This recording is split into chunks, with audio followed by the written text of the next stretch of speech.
Assalamualaikum warahmatullahi wabarakatuh. Halo teman-teman semua, perkenalkan saya Yeli Fitriani yang akan memandu jalannya presentasi video kali ini. Kami dari kelompok 8 kelas PAI 2B yang beranggotakan rekan-rekan hebat saya, yaitu ada Ibu Ella, ada Ibu Noni, ada Ibu Siti Aisyah, dan ada Ibu Yuniar Halimah. Pada kesempatan kali ini, kami akan memaparkan tantangan pembelajaran bahasa Indonesia di tengah arus bahasa gaul, hambatan, dan solusi bagi pendidikan. Baik, saya serahkan kepada teman-teman. Fenomena bahasa gaul atau bahasa informal yang berkembang di kalangan generasi muda saat ini telah merambah hampir seluruh dimensi komunikasi, termasuk lingkungan pendidikan formal. Istilah-istilah populer seperti mager, baper, kepo, receh, dan berbagai akronim baru terus bermunculan dan digunakan secara luas oleh kalangan pelajar dan mahasiswa. Di sini menimbulkan kekhawatiran yang serius di kalangan pendidikan dan pemerhati bahasa. Di satu sisi, bahasa gaul dipandang sebagai ekspresi kreativitas linguistik generasi muda yang merupakan hal yang wajar dalam dinamik perkembangan bahasa. Maka dari itu, perlu mengkaji secara mendalam tentang pembelajaran bahasa Indonesia di tengah derasnya arus bahasa gaul, serta merumuskan berbagai solusi edukatif yang dapat diterapkan secara praktis di lingkungan pendidikan.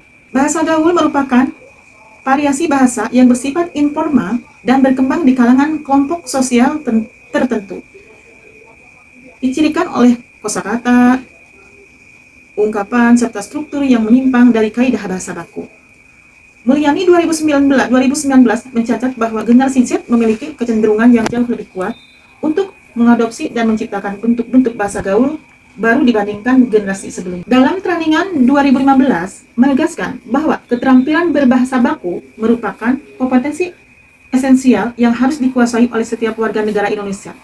Keterampilan ini tidak tumbuh secara otomatis, melainkan harus dilatih secara sistematis melalui proses pendidikan yang terencana, di mana peran guru bahasa Indonesia menjadi sangat krusial. Arsyada 2019 mengklasifikasikan media pembelajaran ke dalam berbagai kategori, mulai dari media visual, audio visual, hingga media berbasis teknologi digital. Media pembelajaran kreatif yang memanfaatkan elemen yang akrab bagi generasi muda seperti video pendek dan konten media sosial edukatif dipandang memiliki potensi besar dalam meningkatkan minat belajar bahasa Indonesia baku. Penetrasi istilah populer dalam komunikasi siswa di lingkungan sekolah. Pertama, interaksi antar teman sebaya menjadi faktor utama penyebaran bahasa gaul. Kedua, paparan konten media sosial yang instan mempercepat adaptasi bahasa gaul. Ketiga, ketidakmampuan siswa dalam membedakan konten penggunaan bahasa. Penetrasi bahasa gaul terhadap kompetensi berbahasa formal siswa cukup signifikan. Berbagai kajian menunjukkan adanya korelasi negatif antara tingginya pengguna bahasa gaul dengan kemampuan menulis dalam bahasa Indonesia baku. Siswa yang terbiasa berkomunikasi dengan bahasa gaul cenderung membawa pola-pola tersebut ke dalam tulisan formal mereka, menghasilkan kesalahan ejaan, pilihan kata yang tidak tepat, dan struktur kalimat yang tidak sesuai kaidah. Kendala guru dalam menanamkan keterampilan berbahasa baku yang efektif diantaranya: 1. Rendahnya motivasi interaksi siswa untuk mempelajari Indonesia baku. 2. Minimnya model berbahasa baku dalam lingkungan keseharian siswa. 3. Kesenjangan antara metode pengajaran konvensional dengan gaya belajar generasi digital. 4. Beban administratif yang besar yang menyita waktu dan energi guru. 5. Sulitnya mengevaluasi kompetensi berbahasa secara komprehensif. Pemanfaatan media pembelajaran kreatif untuk mengampanyekan bahasa Indonesia baku. Inovasi dalam media pembelajaran menawarkan peluang yang sangat menjanjikan untuk menjembatani kesenjangan antara bahasa gaul dan akrab bagi generasi muda dengan bahasa Indonesia baku yang perlu mereka kuasai. Oleh karena itu, ada 5 inovasi media pembelajaran yang bisa kita terapkan bersama. Pembuatan konten edukatif di TikTok dan juga YouTube Short. Kedua, kita dapat memanfaatkan podcast atau sinear. Tiga, adalah pengalihan mading fisik menjadi blog dan jurnal digital. Strategi keempat, kita menggunakan pendekatan seni pertunjukan melalui teater dan juga drama mini. Terakhir, yang kelima adalah kampanye media sosial melalui ekosistem digital sekolah. Selain itu, teman-teman, selain kita mengkampanyekan di media sosial sebagai guru ataupun calon guru, kita harus mempunyai kurikulum. Maka dari ini, peran kurikulum pendidikan dalam menjaga keseimbangan ragam bahasa sangatlah penting. Kurikulum yang ideal seharusnya mampu mengintegrasikan pendidikan dengan ragam bahasa, termasuk memperkenalkan konsep diglosia kepada siswa sejak dini.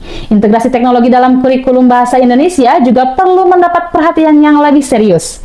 Kurikulum harus mampu merespon perubahan landscape komunikasi digital dengan merancang kompetensi-kompetensi baru yang relevan. Tetapi teman-teman, bukan hanya kurikulum, kemampuan guru pun harus menyesuaikan. Maka dari itu, kemitraan antar sekolah, lembaga pelatihan guru, universitas, dan badan pengembangan dan pembinaan bahasa perlu diperkuat untuk memastikan bahwa seluruh guru bahasa Indonesia di Indonesia memiliki kompetensi yang memadai dalam menghadapi tantangan pembelajaran di era digital. Selain itu, keterlibatan orang tua dan masyarakat dalam mendukung pembelajaran bahasa Indonesia baku juga perlu menjadi bagian dari kebijakan kurikulum yang lebih holistik. Kesimpulan dan saran. Berdasarkan materi yang telah dipaparkan tadi oleh para pemateri, kita dapat menarik kesimpulan bahwa yang pertama, penetrasi komunikasi siswa di lingkungan sekolah merupakan fenomena yang sangat luas, dan hal tersebut didorong oleh teman sebaya dan media sosial yang sangat intens. Hal tersebut merupakan bukan fenomena yang negatif, melainkan hal yang perlu didorong untuk secara konstruktif oleh dunia pendidikan untuk direspons secara bijak. Yang kedua yaitu, guru-guru bahasa Indonesia mengalami berbagai kendala multidimensional yang mencakup rendahnya motivasi para siswa, dikarenakan minimnya model bahasa formal di lingkungan sekolah, kesenjangan metodologis, beban administratif yang tinggi, serta keterbatasan sistem evaluasi. Teman-teman, untuk mengatasi kendala-kendala yang telah disebutkan tadi, perlunya pendekatan secara sistemik dan dukungan dari berbagai pemangku secara simultan. Yang ketiga yaitu, kita harus senantiasa bisa memanfaatkan teknologi yang ada di saat ini dengan berbagai cara, contohnya membuat video kreatif, terus blog digital, terus podcast, dan kampanye media sosial mengenai penggunaan bahasa formal dalam kehidupan sehari-hari. Nah, kuncinya adalah dengan mengemas bahasa Indonesia dalam bentuk format yang sangat menarik tanpa menghilangkan kualitas kebahasaannya. Dan yang keempat, yaitu kurikulum pendidikan memegang peran yang sangat strategis untuk menjaga keseimbangan ragam bahasa. Kurikulum yang baik haruslah mengintegrasikan pendidikan tentang diaglosa, serta mengembangkan seluruh aspek ragam bahasa secara proporsional, memanfaatkan teknologi secara bijak, dan memastikan bahwa guru-guru memiliki kompetensi yang memadai untuk mengimplementasikan secara efektif. Nah, untuk selanjutnya yaitu mengenai saran. Bagi para guru, disarankan untuk terus mengembangkan dan menciptakan kreativitas untuk metode pembelajaran yang relevan dengan dunia digital siswa, tetapi sambil menjaga kebahasaan yang tinggi. Pendekatan yang menghargai bahasa gaul sebagai bagian dari kekayaan linguistik siswa, namun sekaligus membimbing mereka menguasai bahasa yang formal akan lebih efektif dibandingkan pendekatan dengan bersifat represif. Selanjutnya, bagi para pengambil kebijakan pendidikan, disarankan untuk memperkuat komponen literasi digital dan pendidikan ragam bahasa dalam kurikulum nasional. Kebijakan ini contohnya yaitu mendorong kolaborasi antar sekolah, universitas, dan badan pengembangan dan pembinaan bahasa juga sangat perlu untuk diprioritaskan untuk menciptakan ekosistem pembelajaran yang lebih sinergis. Bagi para orang tua, sangat disarankan untuk memperhatikan pola bahasa di lingkungan keluarga untuk mendukung upaya sekolah dalam mengembangkan berbahasa formal untuk anak-anak mereka. Sekian presentasi dari kami.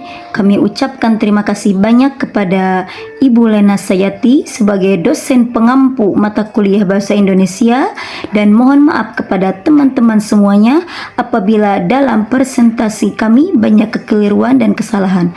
Silakan teman-teman bisa tuliskan pertanyaan di kolom komentar. Sekian dari kami, saya pamit undur diri. Wassalamualaikum warahmatullahi wabarakatuh.